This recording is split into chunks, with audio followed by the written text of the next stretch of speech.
Hello everyone, I'm Soma Mazumdar. And I'm Orod and welcome to Kanban Lab podcast.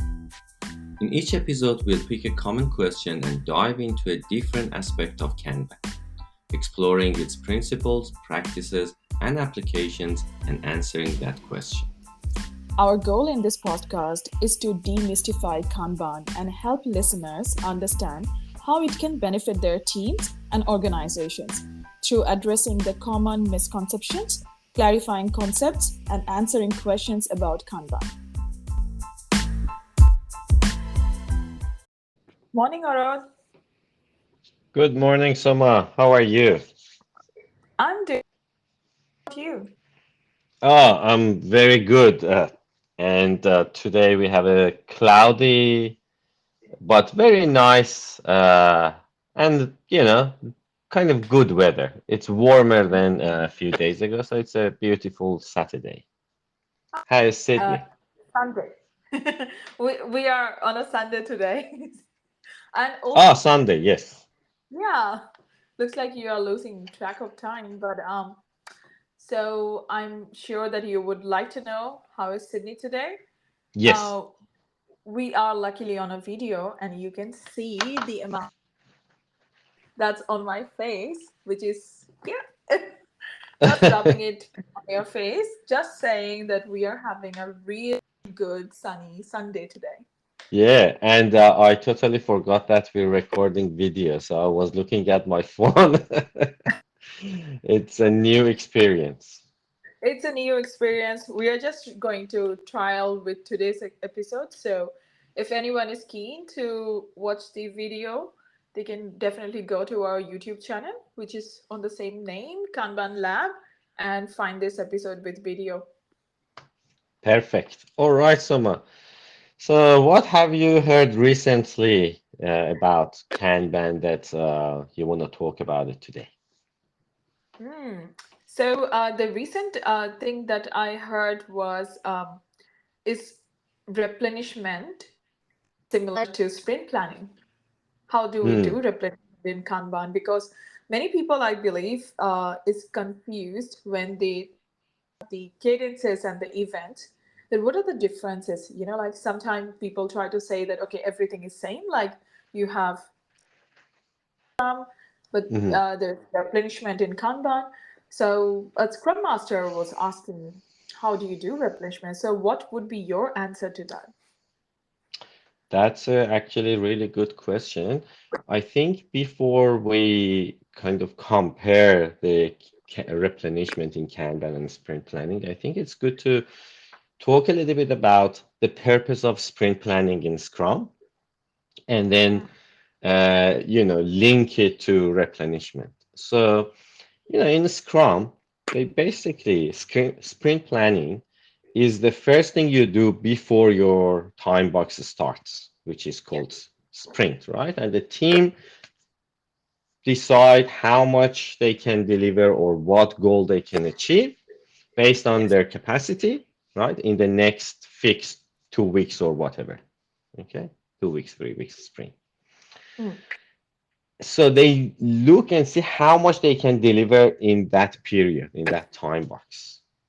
Yeah. And then based on that, agreed and commit to the goal. And they normally visualize their goal by user story, and quantify it by some sort of estimation, right? Yeah. Which can be days, which can be t-shirt size, story point, or whatever, right?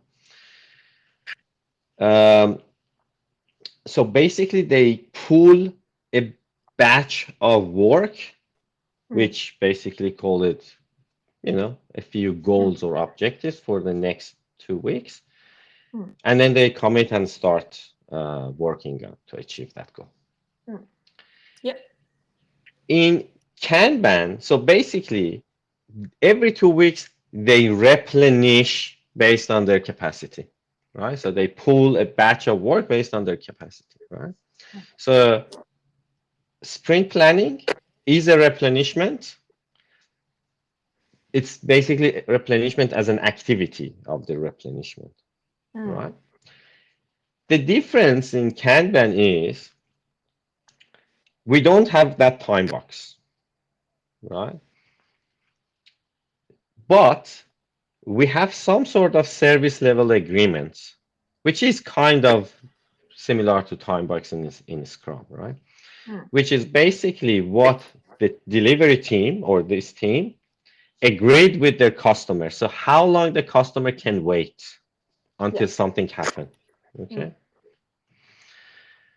So they agreed on that, which can be 2 weeks, 3 weeks, 5 weeks, whatever. Of course, shorter uh, shows that they have higher agility, Mm. right? And the team is, high performing, or perhaps not necessarily, but perhaps. Um, and then we pull a work when someone is available, when the capacity is available. Mm.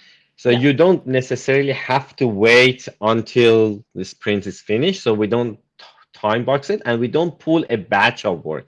We Mm. pull based on our capacity. If two Capacity. capacity available, we pull two works. If one Yeah. available, one. If no capacity, then we don't pull it. Right? Mm. And normally, I think what normally team does is they identify, because the next question might be, all right, so the capacity is available, which work we need to pull, Mm. right? So what we do in Kanban is we look at our historical data. So imagine we have two types of work. We have BAU and we have enhancement, new functionality kind of thing. Mm. And the capacity is available. We have one BAU and one enhancement ready for this person or for this Mm. capacity. Yeah. So which one this person should pull and start working?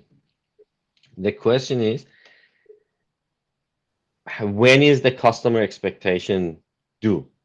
So if Yeah. customer expect us to deliver something in 2 weeks, Mm. and this work, it's been ready for a couple of days, and it's close to the due date, the SLA, then this probably has the higher priority, and we Yes. pull this.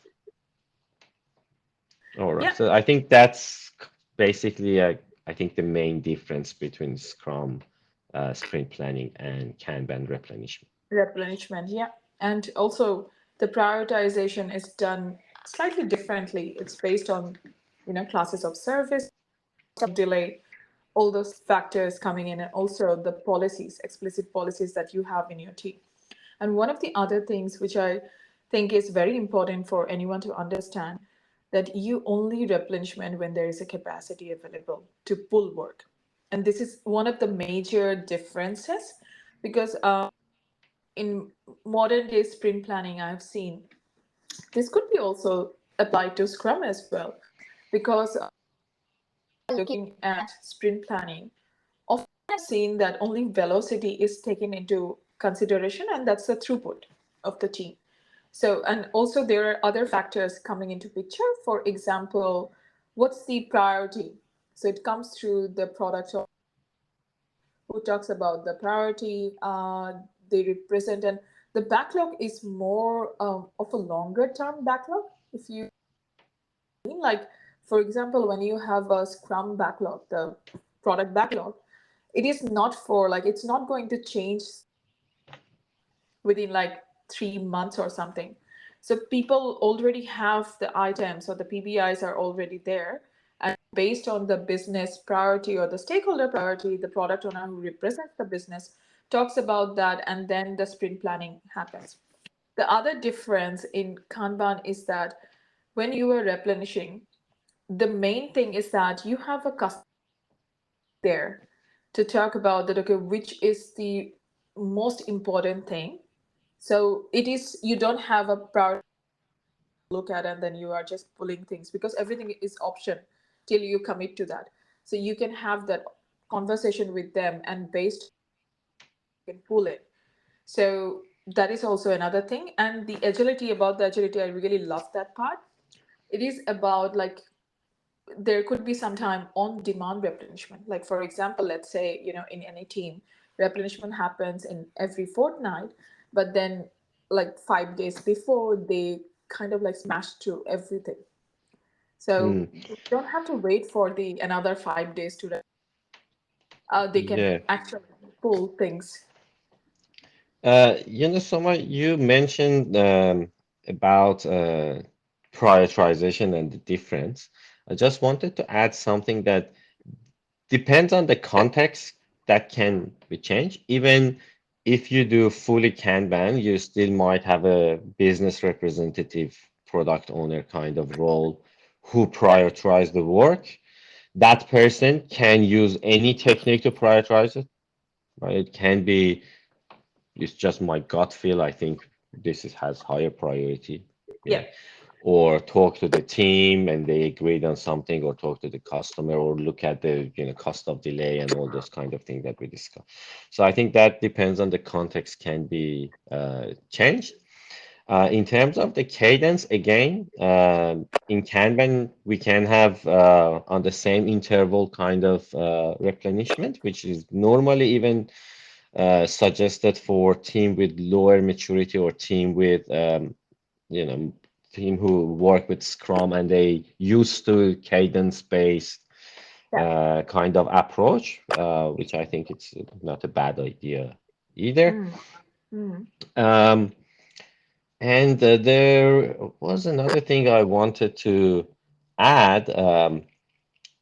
Is that both Scrum and Kanban, they use, or any approach, even I don't know, the project management or whatever, uh, they need to make sure that they have enough work ready for the people, so that reduce the waiting time for the people, so when Yeah. they available, um, and they do replenishment activity. So Scrum has its own way to replenish. Kanban, basically the flow-based approach, has its own. And ideally, what you said, Soma, it's absolutely correct.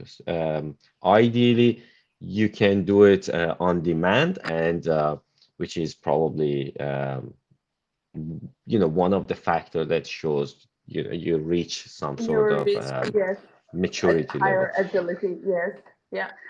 One thing to add there, the frequency one, which is bang on, and you also have to look at the interval, like pre-decided interval to do your replenishment when stakeholders and customers reps are really busy. So if you have that on their calendar, that always makes it easier. That same Yeah. cadence to replenish. So that's somewhere people start. So sometime when you have it in interval, like a pre-decided cadences, it doesn't often mean that you do not have the maturity to do it on demand. However, it might also mean that your stakeholders are just too busy to do a ad hoc. Don't get offended when someone says that you have it on frequency, a certain frequency, so that means you still have to reach. Mhm. It depends on the context and also different factors, so this could be also one of the reasons. But while we are on this topic, or there's another Yeah. thing maybe we should discuss. So one of the other things is that what the Kanban looks like. Mm. Who should So just document? before we talk about how does it look like, I just wanted to kind of talk about another thing that you mentioned, commitment. I think that's important. Um, in Scrum, before sprint planning, before team basically committed to deliver these works or uh, goals, Yep. everything is uncommitted. And it's the Mm. same with Kanban. So in replenishment meeting, when we replenish the work, that means we committed. Before that, we haven't committed. Yeah. So very similar to me. The difference, I think, is um, in Scrum, we do it on time box, same interval Yeah. kind of thing, and we pull a batch of work based on the capacity. In Kanban, um, we basically do it more on demand when the capacity is available. Of course, we have SLA as well, because you don't want to start a work and it never ends, right? So you need to have Definitely. some sort of, you know, checkpoint to make sure that people don't go through the rabbit hole and that kind of thing. All right, so how does the replenishment look like in Kanban? To answer your question, again, it depends on the team and the context. I had some good experience which I can share. Yes. So I started, using replenishment rather than sprint planning with a team who used to Scrum, right? And they been doing Scrum for maybe 6 months or so, maybe even more than that. Because they used to the cadences and sprint planning. So first thing I've done was that uh, I told them rather than do 2 weeks, we do it weekly, Yeah. right? But before that, we add some WIP limit and we design our workflow Mm. to capture, pretty much all the main stages in the flow. And I told them that we historically, as a Scrum team, delivered, for example, around 12 works or something like that every 2 weeks. So we designed a simple Kanban, same SLA, 2 weeks, but full flow. Mm. And every week we start pulling some work, right? Mm. And also to make sure that the product owner and business they have a list of work ready, I had a separate session with them before this Yeah. replenishment meeting. Mm. And from memory, I think we book it for half an hour or 1 hour kind of replenishment. I think half an hour. Mm. But we had a kind of a backlog refinement session with the team before replenishment. So that was also on the same interval every week. Mm. So they knew what is the priority before they come to the replenishment meeting. Right? Yeah. Mm. On the replenishment, if the capacity available, we do it. Otherwise, we skip it. But if we do it, we kind of know the priority. Team already refined this works. So they had some sort of understanding and expectation, Mm. and we pull the work. After a few weeks, I would say, not even months, I completely stopped the replenishment. And every day, as part of our, the Kanban meeting or daily stand-up kind of meeting, Mm. if the Mm. capacity available, we pull the work. But we kept doing the refinement on weekly basis. However, a few weeks, if there was Yeah. no work or something, we Mm. skip it. Mm. Did I answer your question? I don't know.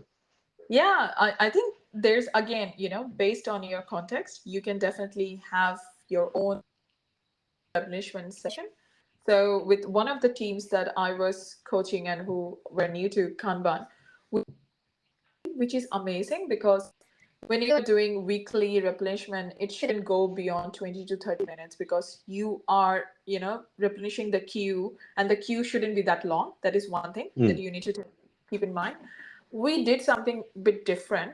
So any kind of work which needs any kind of refinement or sizing things, so we would take it as a discovery work that would be part of the queue, and hmm we will try so that like when it is about actually doing the work, the team already knows, so the refinement is happening within the, so it is ongoing, but like you will size it in a way so that you can consume it. So Yep. they also had a policy where the sizes needs to be similar, so they just wanted that. So it's again depending on the team or the work Yep. that you are doing, that thing will matter. You don't Another, have. sorry to interrupt. Another thing that I've seen frequently teams does is before they commit, they do some sort of a kickoff session. Mm, So they know which work is the priority, yeah.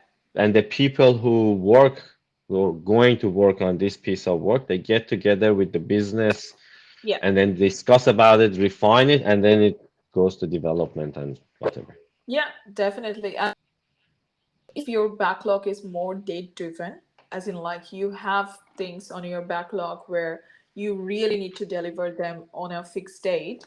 So then the priority is already there. It's also like how you can consume it on a bite size and just, maintain the flow, better the flow. That should be your goal.